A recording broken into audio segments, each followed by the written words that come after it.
کتاب ها و چیزهای دیگه نوشته کردن و زیادتر ما در روز دیگه هم قصه کردم گفتیم در افغانستان ما تنها طبقه علمی ما یا اهل مدارس تنها کتاب شرح الله جامی را میخوانند که 2 سال هست. این را میخوانند 2 سال یا 1 سال یا 3 سال که در نحو است، ولی بسیار چیزهای دیگری از این از نفحات الانسی از این مفهوم میگذارند. چندین آثار شعری داره مولانا جامی که آثار شعری از این کلش عرفانیات هست و تأملات فلسفی هست و اسلامی. مولانا عبدالرحمن جامی صوفی فیلسوف است، نه فیلسوف صوفی فیلسوف است. تصوف اسلامی از این بالای بینش فلسفی از این مسلط است. مولانا عبدالرحمن جامی کتاب ابصار و سلامان داره به طور مثال. ابصار سلامان افشاری باشه سر از آدم بخاره و این چیز. ابصار سلامان ابن سینا هم داره و داستانی از تو زیباست، یعنی بعد خودکاوی انسانی هست. مولانا عبدالرحمن جامی هم ابصار سلامان داره و با کمی گرفته از قصه های یونانی ها و اینا میکس کرده و یعنی خودکاوی انسان هست و انسان خودش به سوی معرفت دست می‌یابد و اما اقتباس است از گفت امام ابو حنیفه که میگوید که برای یک انسان حتی اگر پیغمبر نیاید و یک انسان هیچ کسی را اگر نبینه در سر یک کوه هم به تنهایی تربیت شود معرفت سرش واجب است. یعنی باید معرفت داشته باشد و رأس معرفت شناخت خداوند است. به نظر خاطر امام ابو حنیفه گفت کسی که اگر تنها هم تربیت شود و نشناسه خدای خودش را او را ما کافر بگیم عقلا، به خاطر که رأس معرفت را نشناسه. این اشعار از اینها هم در همین پهنه و در همین عرصه میگشت و میرفت. در دوران امیرعلی شیر نوایی در عرصه عثمانی که اواخر قرن 15 میلادی هست، مصادف است تقریبا اوجی و اصطلاح نوجوانی امیرعلی شیر نوایی با فتح استانبول و فتح قسطنطنیه 1454 استانبول توسط قسطنطنیه توسط سلطان محمد فاتح فتح میشد و به اصطلاح آخرین قلعه ارتودکس در اونجا سقوط میکنه و واتیکانی ها خوش میشوند و اونها تاریخش دور دراز است. و بعد از سلطان محمد فاتح به سوی جزایر یونان میآید و اجاره میگیره و جزیره رودیس و این مناطق را محاصره میکنه. و بعد از او باز سلیم میآید و بعد از او باز بایزید سلیم اول میآید و بایزید سلیم بعدها میآید ببخشید.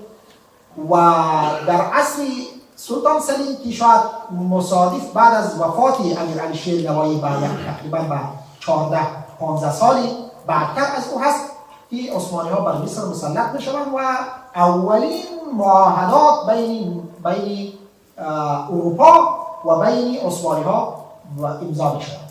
اونمون است که با پیشتر عصر رنسانس گفتیم. عصر رنسانس اروپایی از اونمون معاهده صلح اروپا با عثمانی ها آغاز شد. اروپایی ها برای خودشان متفرق شدن و بعضی مسائل را. اروپا در چی وضع قرار داشت در عصر امیرعلی شیر نوایی؟ اروپا در کدام وضع قرار داشت؟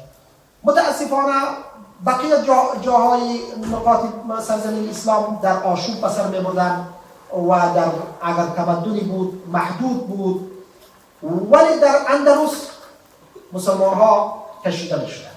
در همون عصر، در همون اواخر تقریبا در سالی که امیرعلی شیر نوایی فوت میکنه یا 1 سال پیشتر از فوت از او مصادف است با سقوط غرناطه یا گرانادا در اندلس که شاه عبدالله احمر را از خانواده الاحمر را که مدت‌ها حکومت میکردند اروپایی ها کشیدن و اسپانیایی ها کاملا مسلمان ها را از اندلس اخراج کردند و مسلمان ها 2-3 باری که هم اخراج میشدن میرفتن از مراکش کوشش میکردن نفر میآوردن و این بار دیگر مراکش هم حتی اینا پیشروی کردن و قسمت های از او هم گرفتن و جنگ ها و حمله پرتغالی ها و اسپانیایی ها مشترک سری المغرب آغاز شد، ولی در اونجا شکست خوردن و شاه پرتغال رفت کاملا کشته شد و شکست پرتغال در اون طرف در این باعث شد که اسپانیایی ها امپراتوری پرتغال را بود دولت پرتغالی تأسیس شده بود این را سقوط بدن و متصرف شدن و قدرت از جناب گرفت.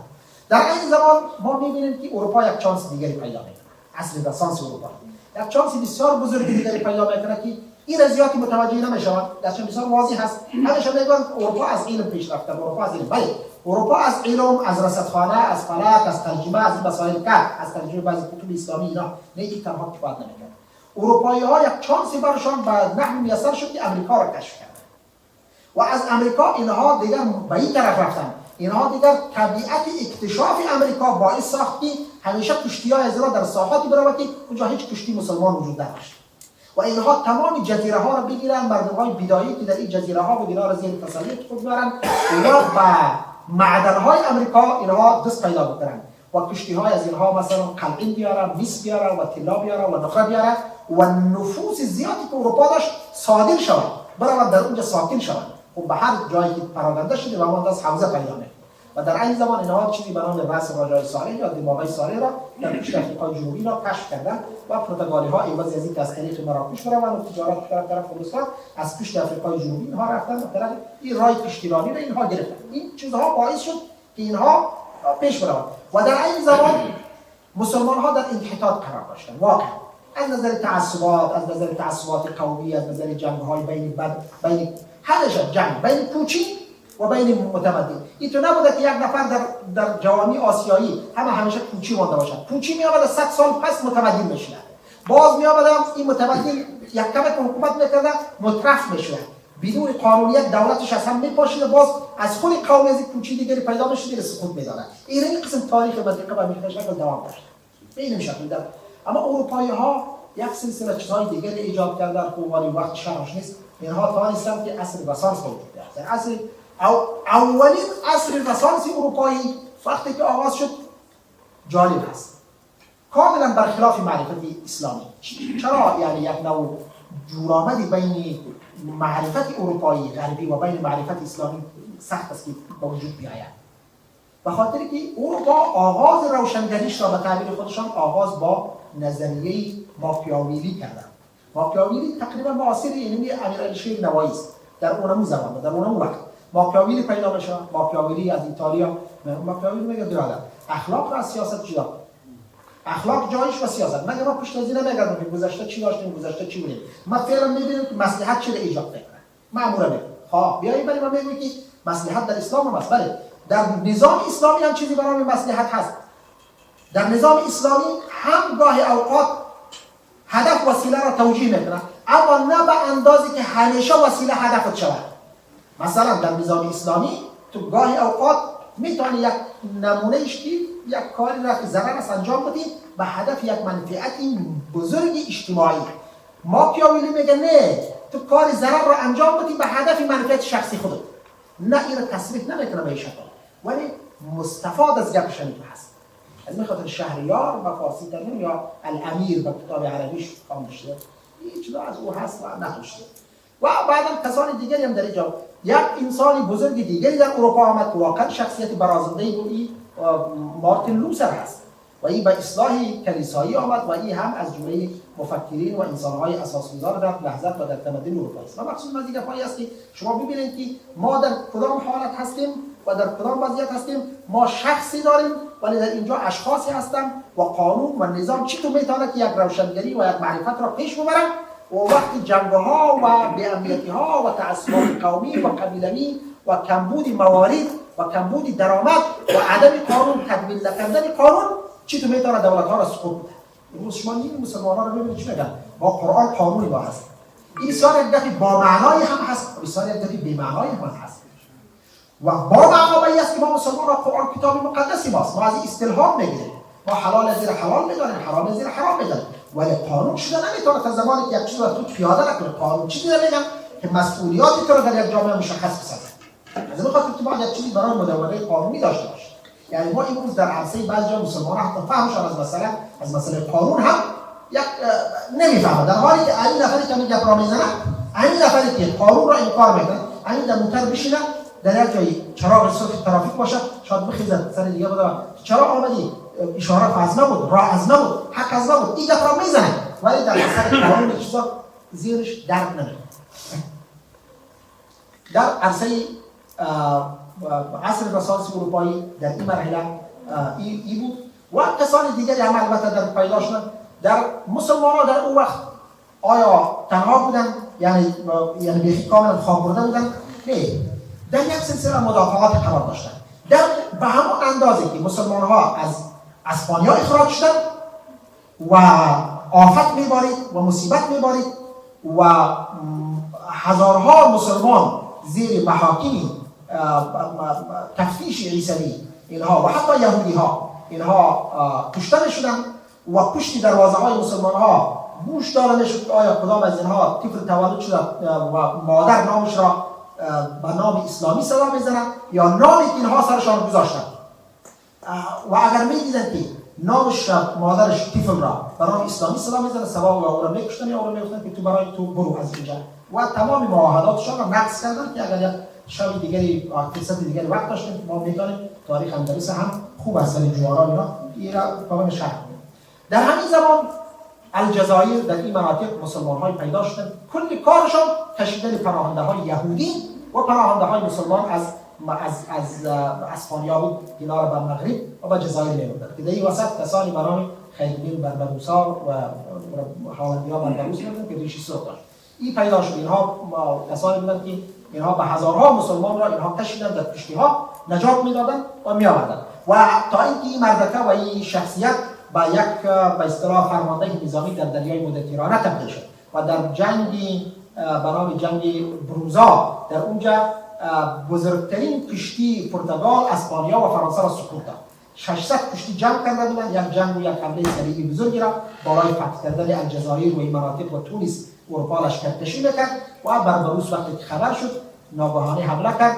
از 600 کشتی 13 کشتی را کاملا سوزاندند، 136 کشتی یا 40 کشتی را زنده پس به اصطلاح سالم گرفته آوردند، 3000 نفر را اسیر گرفتند و 130 کشتی دیگر را اینها متضرر ساختند و این باعث شد که 60 سال 70 سال دیگر اروپا در دریای مدیترانه دیگر قوه نظامی نداشته باشد و این تا اینکه بعدها بعد عوامل دیگری آمد و پس رشد اروپایی شروع شد. مربوط کدام سال است دکتر؟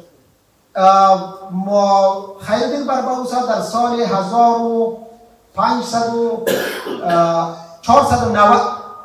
غرناطه سقوط کرده، در سال 501 یا 502 در این حالت است. یعنی میتونم بگویم که از بین 1000 کارهای از 1490 گرفته تا 1510 تا همین از سراغش اگر غلط نکرده باشم در تاریخ مشخصی تاریخ خاصی ولی منتها شخصیت مشهور است. زمان جنگ‌های صلیبی اروپا است دیگه تقریبا. ما دو دوره جنگ‌های داریم، یکی جنگ‌های صلیبی داریم که خود اروپایی‌ها اونها در دوران سلجوقی‌ها شروع شد.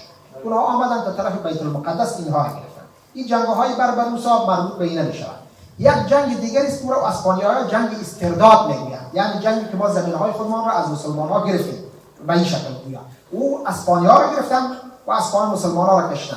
جنگ اسپانیا را کشتن، تنها اکتفا به اسپانیا به اونجا نکردن بلکه آمدن این طرفی الجزایر اینجا را میگرفتن و این بربروس و برادرش عروج اینها در اینجا در این منطقه و به تایید عثمانی ها در اینجا اینها پیدا شدن و مقاومت را اینها ادامه دادن و در همین عصر دولت عثمانی فوق العاده در اروپای شرقی پیش میرفت. در اروپای شرقی پیشروی شدید داشت و آلبانی و این مقدونی و این ساحات و این جزایر یونان اینها در اون وقت با فتوحات و تا اینکه بلگراد هم فتح شد و ارتش سلیمان قانونی بلگراد را هم گرفت و آمدن بنابراین و بعد از اون بعد یک سلسله عوامل دیگر میاد. افغانستان اما تو بعد از دوره تیموری اسیر یک سلسله و اختلافات و جنگ‌های داخلی شده میره. بعد میبینی که این خانواده و این دودمان در اونجا سقوط میکنن میده ولی در هندوستان سر میکشن. باز ما میبینیم که در اون تا اینکه آخرین پادشاهی خانواده مغولی در هندوستان بهادر شاه هستی و کشته میشه و هندوستان را به شکل فجیعانه و خلق قدرت را بالاخره او را گم میکنه. هر کدام از این چیزهایی که گفتیم خودش یک وقتی بکار داره و وقتی بکار داره. من در آخر پرگویی زیاد کردم، میبخشید اینجا فقط یکی از اشعار علی شیر نوایی را در رابطه با استادش و شیخش به مولانا عبدالرحمن جامی به خوانش میگیریم که بسیار زیباست. یعنی واقعا شعر مسیح میگه هر دم از انجمنی در جفای است دیگر، هر یک از انجم او داغ بلایی دیگر است. میگه هر دم از انجمنی در جفای دیگر است، هر یک از انجم او داغ بلایی دیگر است. روز شب را که کبود از سیاه جامه درو، شب عزای دیگر و روز عزای دیگر است. همین قسم شعر میگوید و به خاطری که از پیشون خطا نخواه خوب است اگه اجازه ایتان باشه مایره بخوانم. و واقعا عاطفه است در این، یعنی صمیمیت است، دوستی است، احترام استاد هست. ببینید چقدر اگه انسانی که امیر هست حالا یک عالم چقدر احترام داره. امیر تیمور با وصف سطوتش یک صفت عجیبی داشت. اگر یک روزی نواسهش در پهلوش بود، نواسهش را میگه گذاشت، میگه دوید. نواسهش گریه کرد، این چی پس که بابای مرا گذاشت که دوید رفت. ای که گفت کنم پادشاهی مقتدرتر از بابای ما وجود داره؟ پیامبر گفتیم نه، گفت این پادشاه گفت نیست، بابا گفت. بابایش که آمد گفت تو پیش از او دویدی؟ گفت کی بود؟ گفت از تو کدام زور کسی پیدا میشد که تو دویدی؟ گفت نه بچه این تفتزانی است. گفت تفتزانی کی است؟ گفت تفتزانی عالم است. این گفت والا ما باید تفتزانی شد نواسه. یعنی علم پرور علما را دوست داشت و حتی مناظرات بین علما ایجاد میکرد. علم از انجمنی در جفای دیگر است، هر یک از انجم او داغ برای دیگر است. روز و شب را که کبود است و سیاه جامه در او، شب عزای دیگر و روز عزای دیگر است. بلکه هر لحظه عزایی است که از دشت عدم، بلکه هر لحظه عزایی است که از دشت عدم، هر دم از خیل اجلی گرد فنای دیگر است. بعضی خیل میخوانند ولی خیل است لشکر، چون بین خیل و بین گرد رابطه است. بلکه هر لحظه عزایی است که از دشت عدم، هر دم از خیل اجل گرد فنای دیگر است. هست ماتم کده در که از هر طرفش، دود آهی دیده و ناله و وای دیگر است. آه او هست به دل تیرگی افزاینده، وای او نیز به جان یأس فزای دیگر است. آب او زهر و هوایش متعفن، چه عجب که در این مرحله هر روز وبای دیگر است. نزد ارباب یقین دار فنا جایی نیست، نزد ارباب یقین دار فنا جایی نیست، وطنی اصلی این طایفه جایی دیگر است.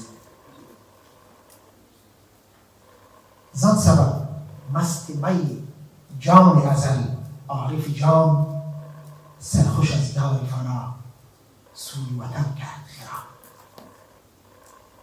نزد ارباب یقین دار فنا جایی نیست، وطنی اصلی این طایفه جایی دیگر است. زن سبب مستی می جان ازل، عارف جان سرخوش از دار فنا، سوی وطن کرد خرام. او ای حریمی حرمی قرب الهی جایت، طرفی جنت فردوس کجا پروایت. یعنی شما عارفا آنقدر مشتاق وصال هستین که آرزویتان دیدار هست از جنت کرده. جنت و فیه ما یشتهون هست، ولی باز هم شما در معنویت چنان غرق هستین. مقصودش است ای حریمی حرمی قرب الهی جایت، طرفی جنت فردوس کجا پروایت. توتیانی حرمی قدس به حرم مشتاقت، بلبلانی چمنی انس به جان شیدایت. نو فلک چرخ زنان آمده بر اطرافت، بوده گویا به سر هر یک از آن سودایت، به سری هر یک از آن سودایت. شور در عالم ارواح بیفتاد از آن، که بنوشند به جان نکته روح افزایت. روح اقطاب رسیدند به استقلالت، جان اوتاد فتادند به خاک پایت. چون در نزد صوفی ها اوتاد جمع وتر، اینها تابع اقطاب است. دست بر دست رو بودند تو را تا جایی، که در این آیت تو شدی واصل مقصود حقیقی و بماند تا قیامت و جهان شیون و واورینایت. در فراقی تو غمین مان دلی غم زدگان، تیر از این گوشه ماتم کده ماتم زدگان. تو برفتی و دلی خلق جهان زار بماند. زیبایی شعری است که هر کدام ما شما را به یک دوست و به یک گمشده ما میرساند، ولی مولانا دیگر، مولانا عبدالرحمن جامی مقامش. تو برفتی و دل خلق جهان زار بماند تا قیامت و فراقی تو گرفتار بماند. ذاتشین آهی دلی سوختگان تا به ابد، دودها در خون این گنبد دوار بماند. اهل توحید که به مرشد کامل گشتند، صدشان مشکل حل ناشده در کار بماند. سالکان را که کمال از تو رسیدی به سلوک، عجزها در روش و نقص در اطوار بماند. امرا را که شدی مشعل مهر از تو منیر، تیره شد مشعل تا حشر شبی تار بماند. صد خلل را بدین یافت که دینداران را، سپه بشکست به کف رشته زنار بماند. سر حق رفت پسی پرده کتمان تیز عشق، و گل اندوده و در مخزن اسرار بماند. نه که صد خار علم در دل احرار خلید، که 200 بار ستم بر تن ابرار بماند. طالبان را روشی راه فنا رفت ز دست، هر یکی در پسی 100 پرده پندار بماند.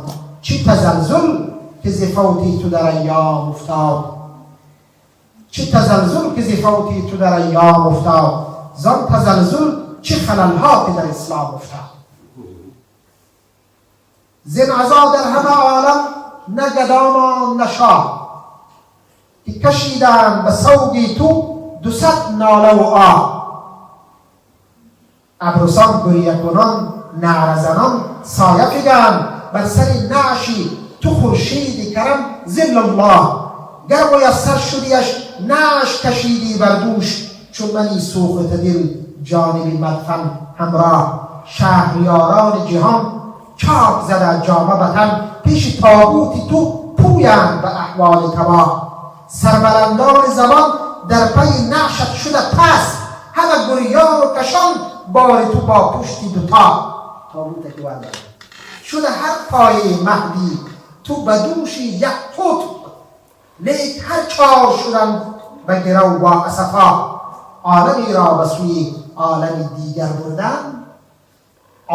ببینید، عالمی را به سوی عالمی دیگر بردن، نتوان جز به چنین بار کسان آگاه. نتوان جز به چنین بار کسان آگاه. یعنی اینمی یک عالمی هستی تو عبدالرحمن جامی. این شعر بسیار شباهت داره به یک شاعر دیگر، شاعر عربی است. او در قصیدهش میگوید خودش را رسا میکنه، مرثیه میگه، خودش غریب میشه، او را میکشن، او را ترک میکنن، با دخترایش میبینه که در یک جای رفتن، میبافن و از رسیدگی معتمی که بیعباد میگفتن، از بافندگی دخترایش در بازار میفروخت، گریه کرد و بسیار عشق حسرت میریخت که من چی کسی بودم وقتی در دربار ما در اندلوسیا شاعرها می آمدن و من تحفه میدادم. امروز دخترهای من در این تبعید اینها چیزایی میبافن و من چیز اینا را میبرم در یک بازار دور سودا میکنم. بعد خودش را گریه کرد، گفت شاید سر قبر من کسی نیاید که سر قبر من چیزی نوشته بکنه و چیزی بخونه. بعد برای خودش یک قصیده شعر نوشته کرد. جمله قصیده شعرش این بود که هر کسی که میگذره از پیش قبر تو دعا بکنه که برای از اینکه قبر یک شعری داشت، بعد میگه ولم اکن قبل هذا النعش اعلمه ان الجبال تتهاوى فوق اوتادی. میگه پیش از برداشتن تابوت خودم من نمیفهمیدم که کوه را هم میشه و سری 4 دانه تخته برداریم. خودش از خودش میگوید. این هم به همون شکل میره، عالمی را به سوی عالمی دیگر بردن. جزعه اکبری افتاد که با این همه چشم چرخ گردون نتوانیست بدان سوی نگاه. گرچه شامی تو شد از نور چو مهتاب از نور چو مهتاب سفید هیچ کس لیک ندیده است چنان روزی سیاه به نمازت که هزاران ز بشر پیوستند 100,000 ز ملائک به هوا صف بستند.